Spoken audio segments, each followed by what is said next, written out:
So hey guys, welcome back to my channel dear pharma square. So इस video में हम लोग देखेंगे हम लोगों ने पहले क्या क्या पढ़ा, टेक्नोलॉजी ट्रांसफ़र क्या क्या होता है, उसके डॉक्यूमेंटेशन के प्रोसेस टेक्नोलॉजी ट्रांसफ़र क्या क्या होता है, उसके प्रोटोकॉल क्या क्या होते हैं, ठीक है। और ग्रैनुलैरिटी पढ़ी हमने सारी की सारी।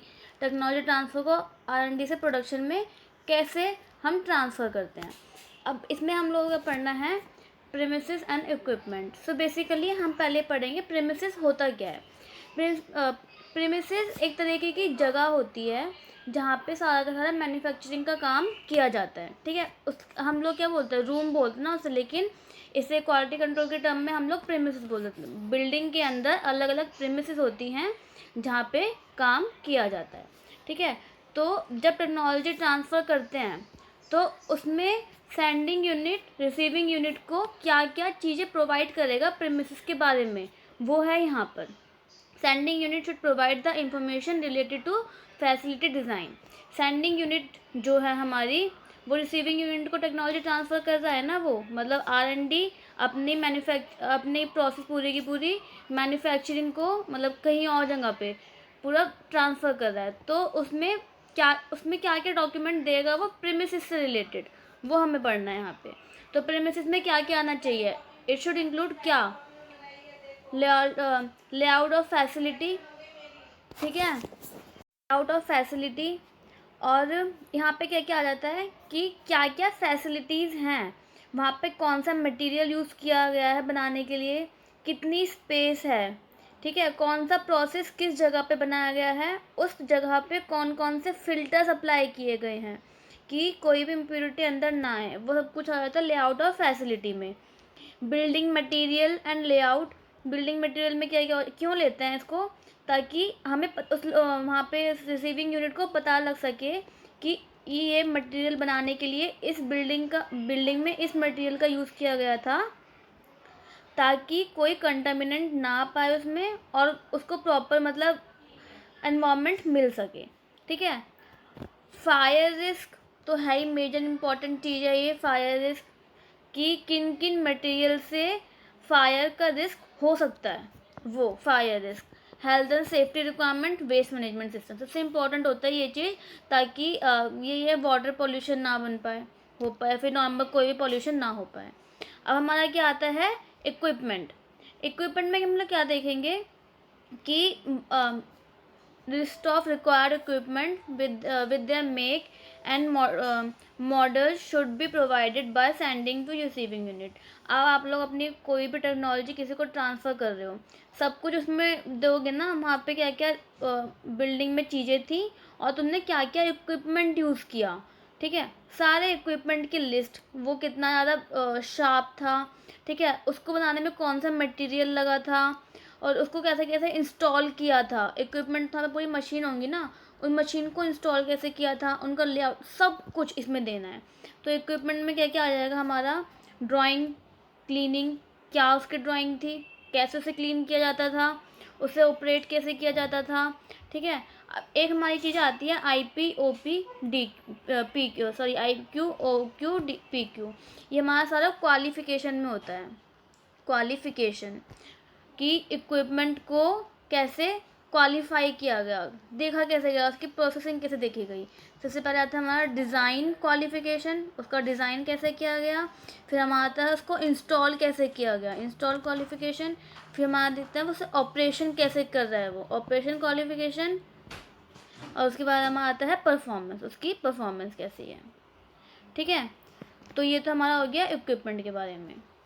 अब हमें देखना है क्वालिफिकेशन एंड वैलिडेशन। तो सबसे पहले मैं आप लोग यहाँ पे मैंने डेफिनेशन नहीं दी है क्वालिफिकेशन और वैलिडेशन की, तो एक मिनट। तो मैंने यहाँ पे क्वालिफिकेशन वैलिडेशन की डेफिनेशन नहीं दी है, मैंने बिल्कुल समरी बताई आप लोगों को। देखो क्वालिफिकेशन और वैलिडेशन का मतलब क्या होता है। सबसे पहले हम लोग देखते हैं, हम लोग कुछ भी काम करते हैं, सबसे पहले क्या होता है, वहाँ पे हम कोई से भी अपना प्रोसेस इंस्टॉल करते हैं, कोई भी मशीन इंस्टॉल करते हैं, उसके बाद उस मशीन को चेक करते हैं, फाइनली उसका हम आउटपुट देखते हैं कि उसका क्या आउटपुट आया है। तो जब हम किसी इक्विपमेंट की बात करते हैं उससे हम क्या बोलते हैं, क्वालिफिकेशन। जब हम किसी प्रोसेस की बात करते हैं, इसमें क्या क्या प्रोसेस हुआ है जिससे हमारा आउटकम आया है, तो हम उस प्रोसेस को क्या बोलते हैं, वैलिडेशन, मैं आप लोगों को एग्जांपल से बताती हूँ। जैसे कि हमने क्या किया, HPLC परफॉर्म किया, high performance liquid chromatography perform किया, ठीक है।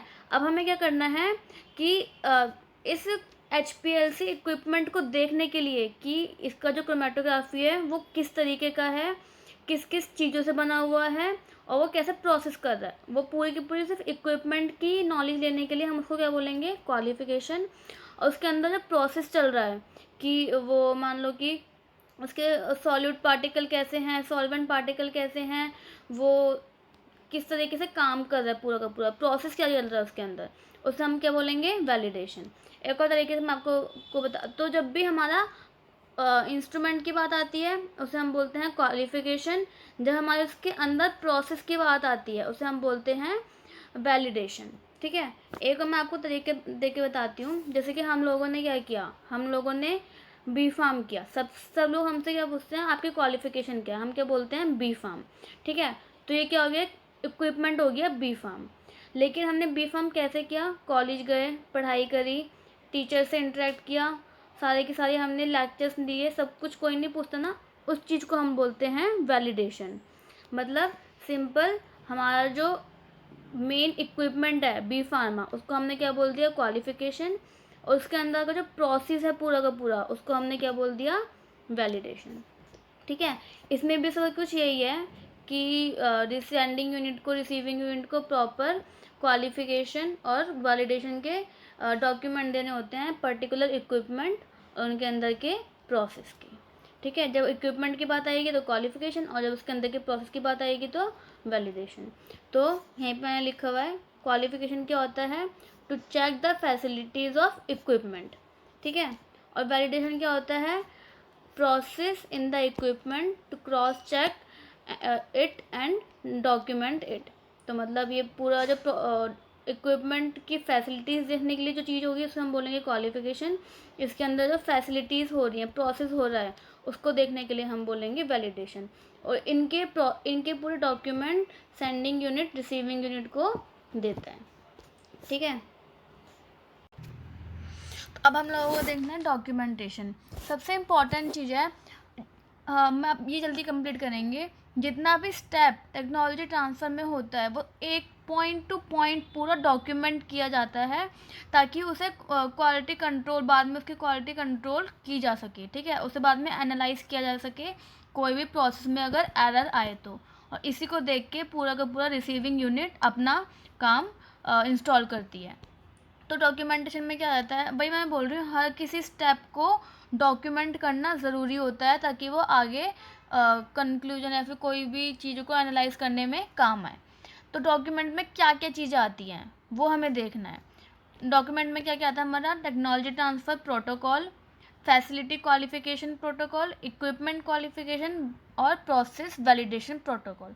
मतलब टेक्नोलॉजी हमने कैसे कैसे ट्रांसफ़र करी है, हम इसमें बेसिकली पढ़ के रहे हैं अपनी अगर कोई इंसान कोई चीज़ बना रहा है, उसको उसमें अब बना ली, उसने अपना 100% दे दिया, अब उसमें वो चाहता है कि और ज़्यादा क्वालिफिकेशंस आएँ, तो वो क्या करता है, अपनी पूरी टेक्नोलॉजी को दूसरे में ट्रांसफ़र करता है, दूसरी कंपनी में ट्रांसफ़र करता है, ताकि वो कंपनी उसमें और ज़्यादा क्वालिफिकेशंस और ज़्यादा मॉडिफिकेशन लाए। तो एक पर्सन मतलब एक पूरी कंपनी अपनी टेक्नोलॉजी दूसरे में ट्रांसफ़र करती है, दूसरे कंपनी को, तो उसको हम बोलते हैं टेक्नोलॉजी ट्रांसफ़र।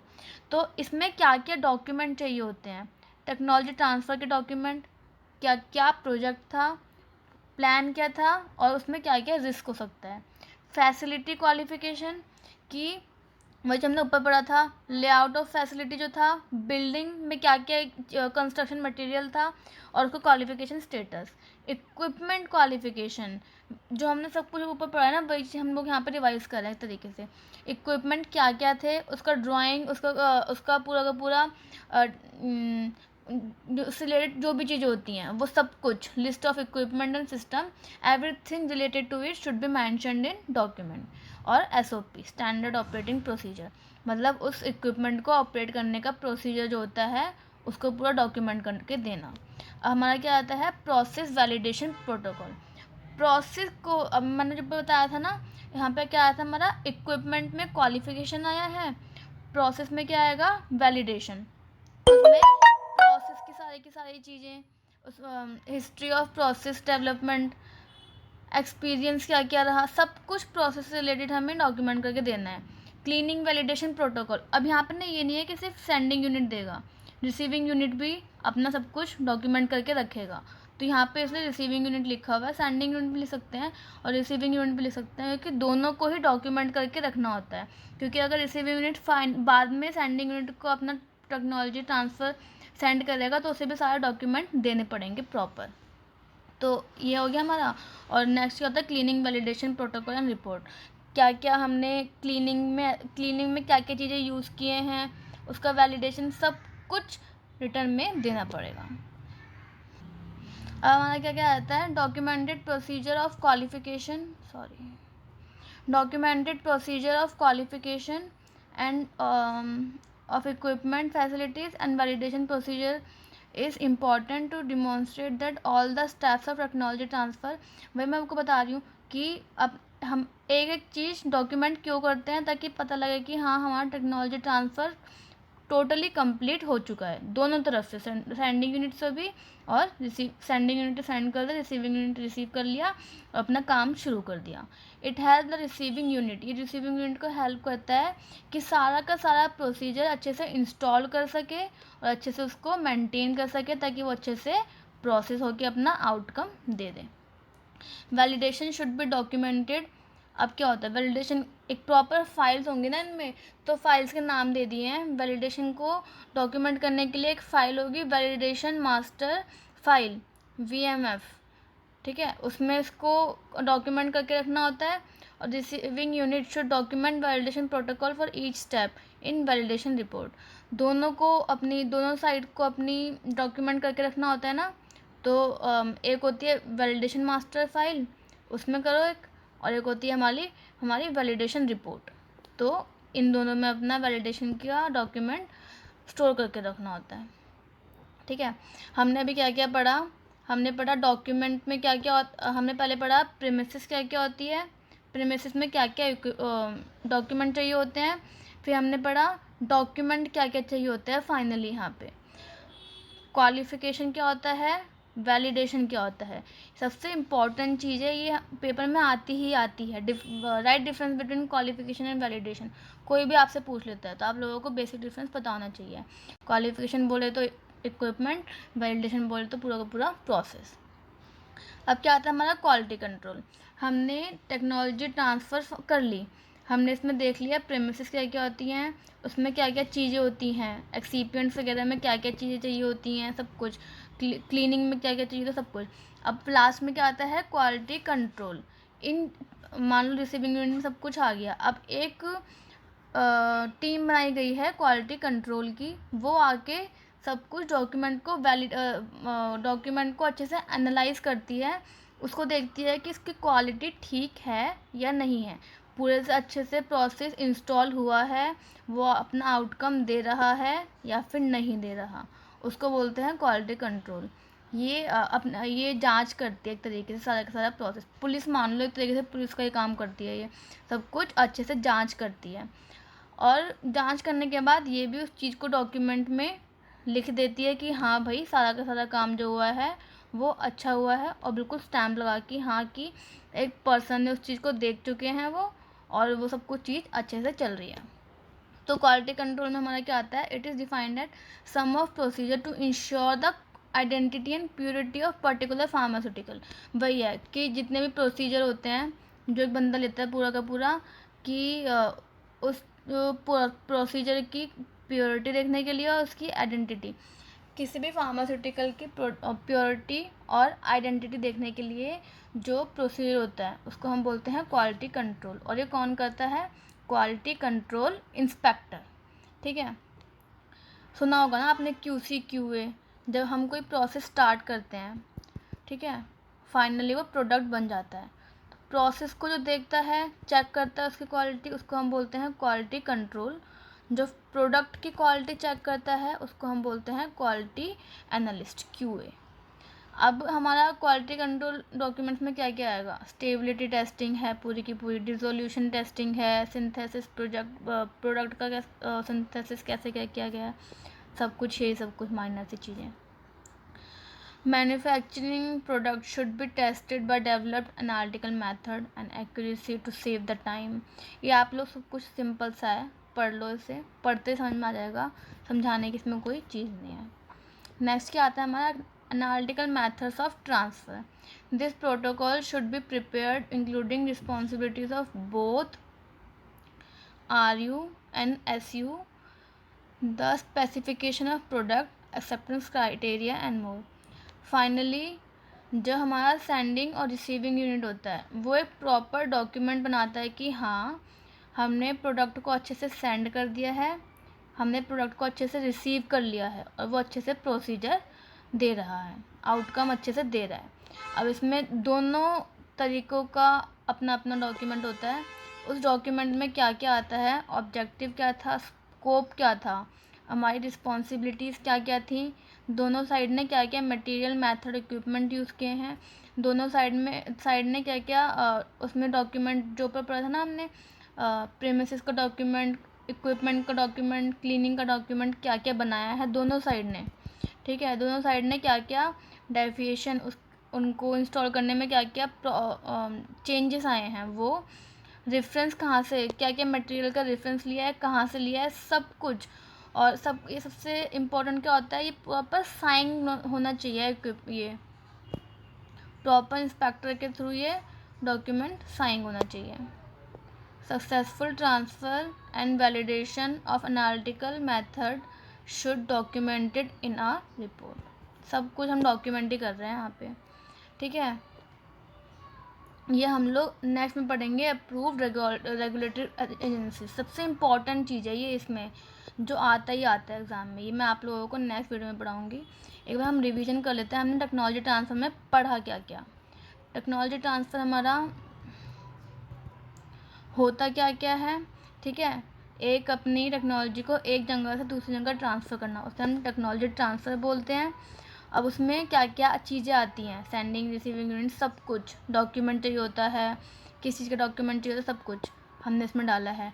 टर्मिनोलॉजी, इससे रिलेटेड क्या क्या टर्मिनोलॉजी है, तो वो सब कुछ के बारे में एक बार डेफिनेशन पढ़ी थी हमने।